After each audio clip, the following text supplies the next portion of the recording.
I fucking love Halo, in case I haven't ever made that abundantly clear. In fact, I don't think I ever actually have. So I think now is probably the best time to talk about how much I fucking love Halo, because it's just such a good series, it's such a good shooter, it's well polished, it's well written, it makes you feel things, unless you're playing Halo 5, in which case it still makes you feel things, just a bunch of regret. Man, I cannot sit here and talk enough good things about Halo. And that's part of the reason why I'm here, is because Halo is finally coming in a real version to PC. Now, real had about 50 asterisks right there, and the reason for that is mainly because Halo does exist on PC. You can play Halo 1 and Halo 2 on PC natively. And, you know, this thing, ignoring this one behind me, because, you know, if I mention what this one is, Microsoft will come ram a statue of Master Chief up my ass. Halo 1 had a really rough PC port. It missed a lot of features from the original Xbox version, and it, at the time, ran pretty awfully. Halo 2 had a similar issue where it was the most bare-bones port you could possibly imagine. They didn't increase texture resolution, they didn't increase model detail, I don't even think they increased render distance, and in fact, they actually downgraded the game in a lot of ways, such as reducing FOV for no reason. Numerous issues and bugs and quirks and port issues and blah blah blah blah blah. All we need to know is that Halo has only ever really truly been on Xbox up until now. And that's significant. But why is it significant? Sorry, that was the wrong Vsauce face. But why is it significant? Yeah, that's better.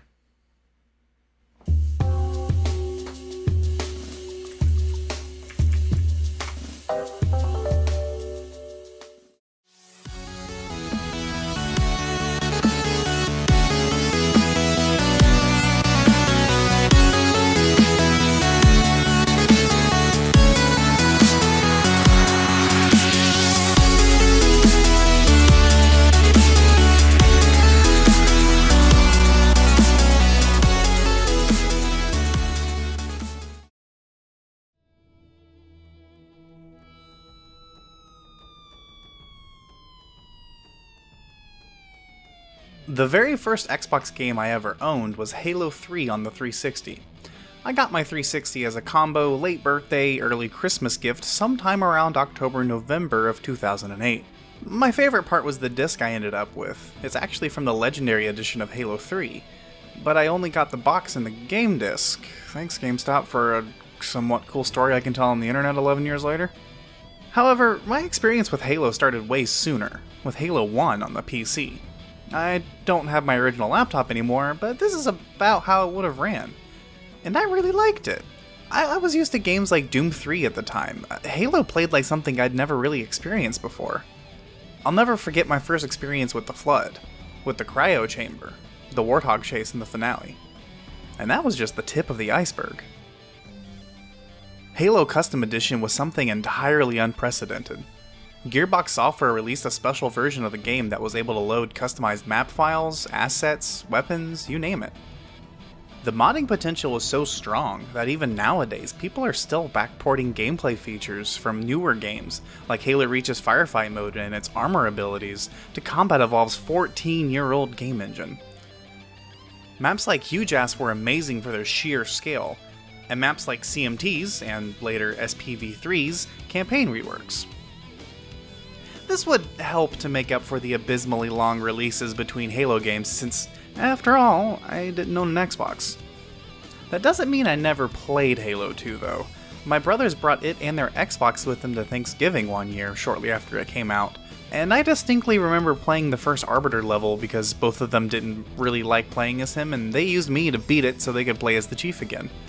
I remember getting my first plasma grenade stick, I remember my first stealth kill.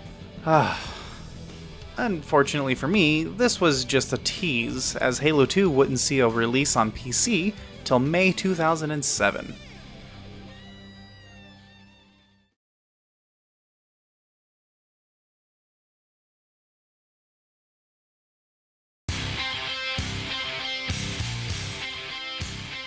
Halo 2 Vista's port was lackluster. It was one of the first games to force Games for Windows Live on you, and also forced you to use Vista due to how the levels were streamed from disk. There was a crack for the game that would let you play it on XP, but the first release would crash on the largest level of the game, Gravemind, so of course a follow-up was needed to play the game fully on XP. Not to mention that doing this crack would also disable Games for Windows Live, meaning no multiplayer. Oh, and to add insult to injury, you actually had to pay for Xbox Gold. Okay. This was quickly retracted by Microsoft, but it kind of paints a picture of how arrogant Microsoft was going into Halo 2 Vista. They at least bundled a map editor with the game, but it didn't catch on like Custom Edition, either due to the massive restrictions placed on the tools, the Windows Vista and the Games for Windows Live requirement, or just the community moving on from Halo on PC. There are a decent selection of maps for multiplayer, but nothing as crazy as playing a Halo ODST-inspired version of Firefight. Oh, and the game was delayed a tiny bit because of a slightly obscure editor error that involved an amusingly named ass error. And it shows a dude mooning the camera. 2004 to 2007 was a weird time. Of course, Bungie kept toiling away, and by 2008, I would finally get to finish the fight.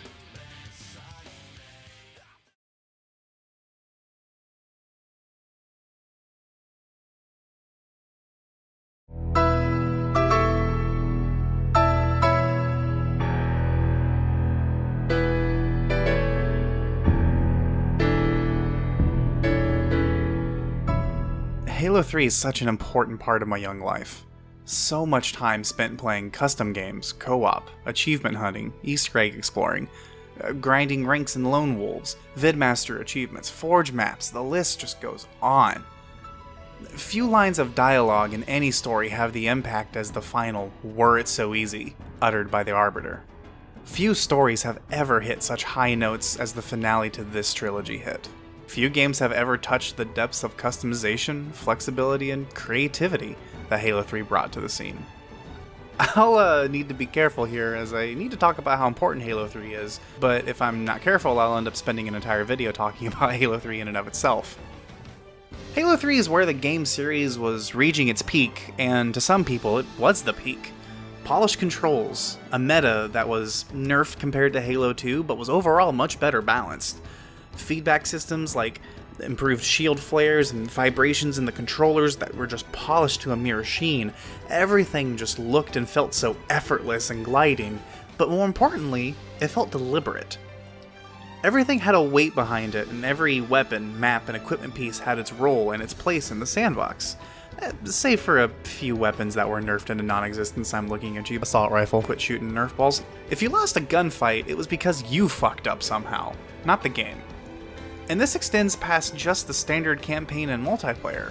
Co-op took up a crazy amount of time. Forge took up an obscene amount of time. Me trying to make maps for my friends to play on, whether we were doing standard deathmatches or playing crazy custom games like paintball, Jenga, dodgeball, races, hide and seek, duck hunt. Any number of custom game modes where the community poured millions of hours of effort into these game modes to turn Halo 3 from the straightforward arena shooter into something much greater than anyone could have possibly imagined. There's a reason most people's Halo playtime graphs show a pretty even division between standard matchmaking and custom games. The tools are there for a lot of creativity, not unlike Halo Custom Edition. It's just contained within the walled garden of the existing game code. Really, the only factual and not opinionated fault the game has was its absolutely atrocious netcode, which plagues every single match. Rubber banding, trading kills, ignoring bullets, ghost hits, all were common issues. But as a whole, the overall experience of Halo 3 was one of the previous games, but that experience was turned to 11. Polished, refined, and more. However, Bungie weren't quite finished just yet.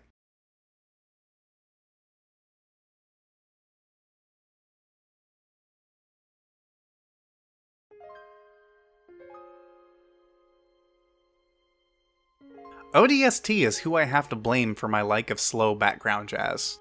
ODST is, again, another one of those games that I could spend an entire video talking about, and I'm not sure all of it would be positive. I love the storytelling. I love the idea of stealth. I love the idea of a non-linear story arc in a Halo game. I hate the weapon sandbox design that leaves you feeling less like an elite human and more like a Spartan 2 that's taken a bunch of Ambien. I hate the levels that guide you by the hand to the next in-order story mission. I hate the writing of the characters, where everyone is known for one archetype and they never break from that mindset. Why? I know that Dutch is the badass and that Mickey is the quippy, kinda Shane Black dude, but you can have more personality than just being the stoic military dude and the quippy Shane Black dude. I like the level design of the city, and I like the world building the city accomplishes, with things like the bodies of dead elites around the city wounded by the brute weapons, hinting at the Covenant Civil War. Things like the rain, things like when you first land in the city, your pod crashed into a building and you have to jump out of it like 20 feet up in the air. I don't like how the ODSTs have regenerating stamina that is basically just shields with a different name, and has a health bar that lasts for far too long. And they can also somehow break off turrets and haul them around exactly like a Spartan 2 can with their superhuman strength. Ugh. But, with all those nitpicks aside, ODST introduced one of the greatest staples of the Halo franchise. Firefight.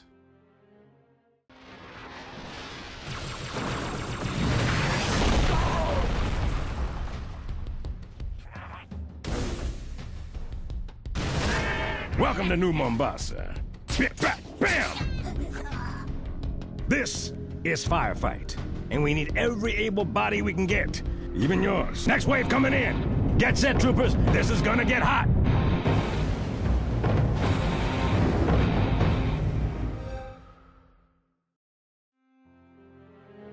Firefight came out in a world that was saturated with too many wave survival games, popularized by Gears of War's Horde mode and World at War's Nazi zombies. And yet, even though I got to the point where Mass Effect even had its own wave defense mode, Firefight was unique. It became a lot more generic and weaker and honestly forgettable in Reach, in my opinion. But in ODST, it was wonderful. It was brutal. It was strategic. It was a prime example of the Halo sandbox and how powerful it can be given the right ingredients. I loved playing split screen with a friend while we tried our hardest to survive as long as we could on each map, lasting further and further each time. Learning the strategy, what items drop when, where to use them, and even learning some map-specific tricks like hijacking the Wraith on one level to maximize your score. As much as the game's sandbox and ODST's single-player mode makes you feel like an imposter, and that the game's level, environment, and story design go against the weapon design in every conceivable way, in Firefight, that same sandbox makes you feel like a skilled badass. You're dropped into an unwinnable conflict and you must do everything in your power to stay alive, for the betterment of mankind. It's actually rather remarkable how Bungie managed to take the exact same systems and level design and give you two entirely different emotional responses. But they did it. And to a lot of people, it was glorious, myself included. The glory was short-lived, as 2010 would bring a new level of glory to Bungie's legendary franchise.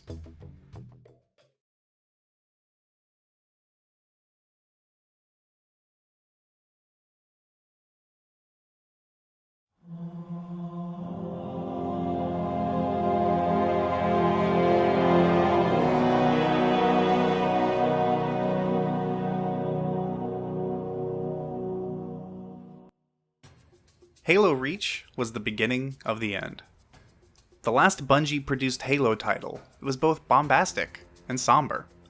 A culmination of decades of life experience for its employees, and also at the same time a launching point to unknown futures, and eventually a new series with the Destiny franchise.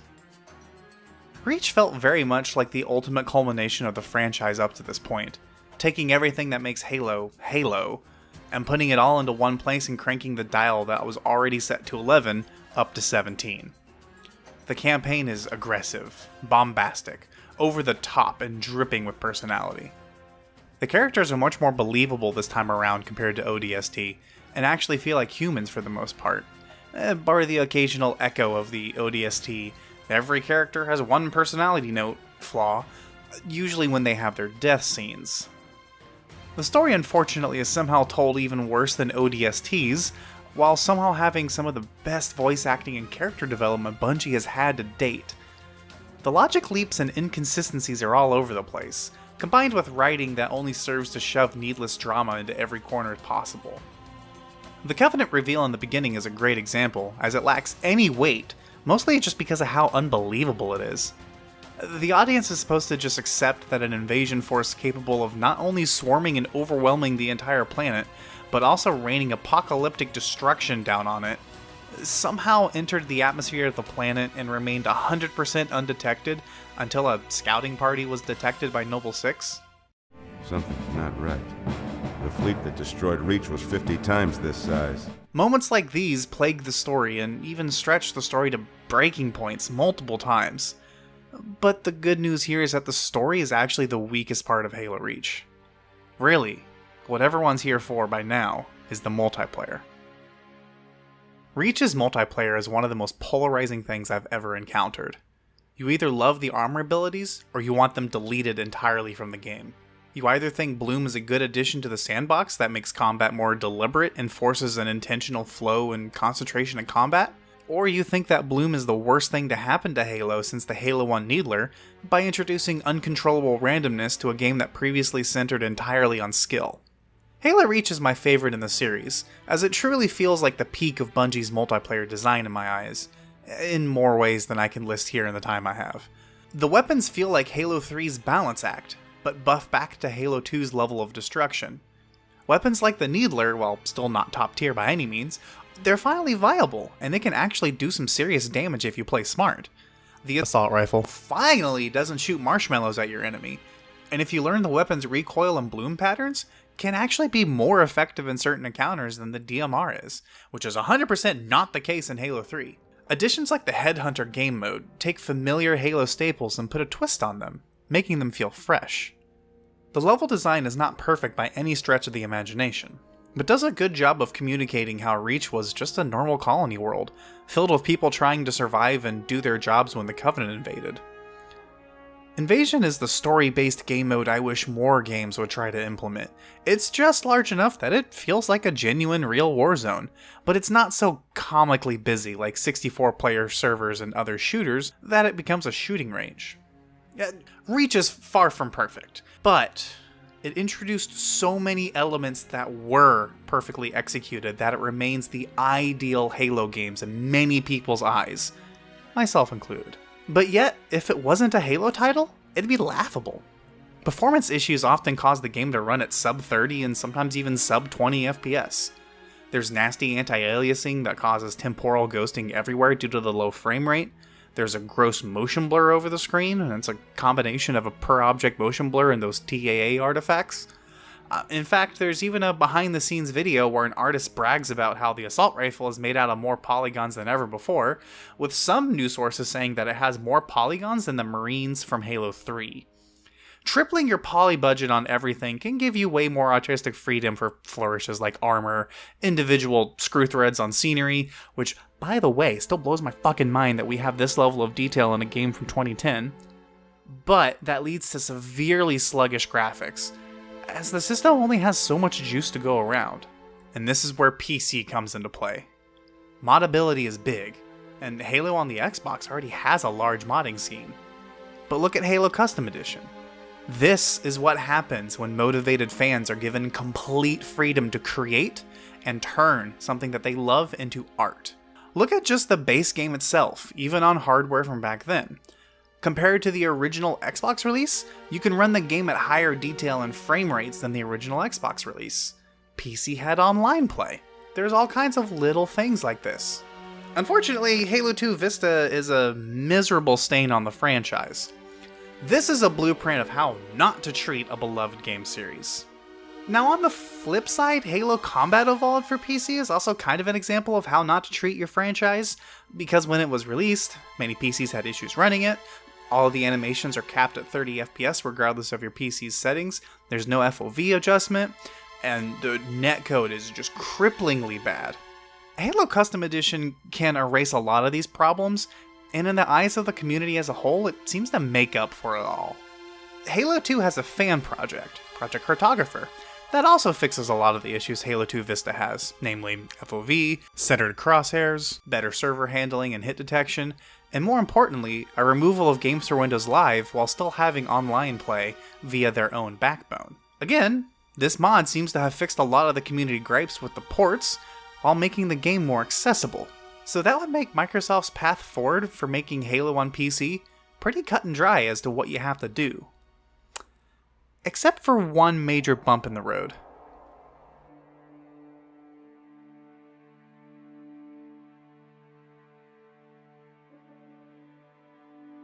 Halo Online was a free-to-play, Russian-only Halo PC shooter title that never saw a full release. It is really significant, however, because of two major reasons. It was an official port of the Halo 3 engine to the PC for the first time, and it also happened to have a lot of leftover Halo 3 code that was disabled in this first release version. This enabled modders to get a hold of a very functional, but very unfinished Halo 3 engine build that had been extremely customized, and were able to slowly go through and re-enable original functionality over time, to the point where the mod currently sits, version 0.6. 0.6 has bugs, definitely, but this is the closest you will get to Halo 3 on PC. And then some. It has some crazy features like custom view model positions, a greatly enhanced forge mode, PC features like raw input, FOV support, ultra-wide support, a developer console, and many other that make it an absolute joy to play. I would place Halo Online in between Halo Custom Edition and Halo 2 Project Cartographer, with Custom Edition beating it in the sheer nature of the entirely unlocked mod support. If we were to compare El Dorito 0.6 to stock Halo 1 and 2, it would definitely be the best of the three Halo PC games, even though it's not a perfect Halo 3 port, and even though it's not really widely available. Speaking of Halo ports to PC, Halo Master Chief Collection. The massive 5-game remaster collection of Halo 1, 2, 3, 4, and ODST have been announced to be coming to PC, as well as Halo Reach finally coming to the collection, with Reach ending up being the first game to come to PC. This is massive, for many reasons. Remember a lot of my issues with the visuals of Halo Reach? All of that is fixed with a PC port. Control issues? Fixed with a PC port. Performance issues? Definitely fixed on PC. Mod support? Definitely not going to be in anytime soon, but 343 actually reached out and is working with the team behind El Dorito to integrate how moddable Halo Online is into Master Chief Collection. There were even talks about how they might recreate maps like Huge Ass for the PC release of the whole collection. Master Chief Collection is on Steam, if that wasn't hard enough to believe. And hell, look at this screenshot. Look at it! Do you see all this treasure trove of information? So many PC features all in one place. We're talking scalable HUD, maybe a higher FOV, ultra-wide, 4K support, and oh my god, is that a centered crosshair? Oh. Halo has a great future. It is incredibly bright, and for the first time in a decade, and wow does it hurt to be able to say that, I am genuinely excited for what the future will bring to Halo and PC. This is truly a golden era for Halo fans, PC fans, Microsoft fans, and really fans of gaming everywhere. I am hopeful this will reignite a desire for modding and better PC features in modern AAA titles, and I'm hopeful that Halo will not only see a resurgence, but thrive and survive on a platform that will love and nourish it for years to come. Oh, and this exists.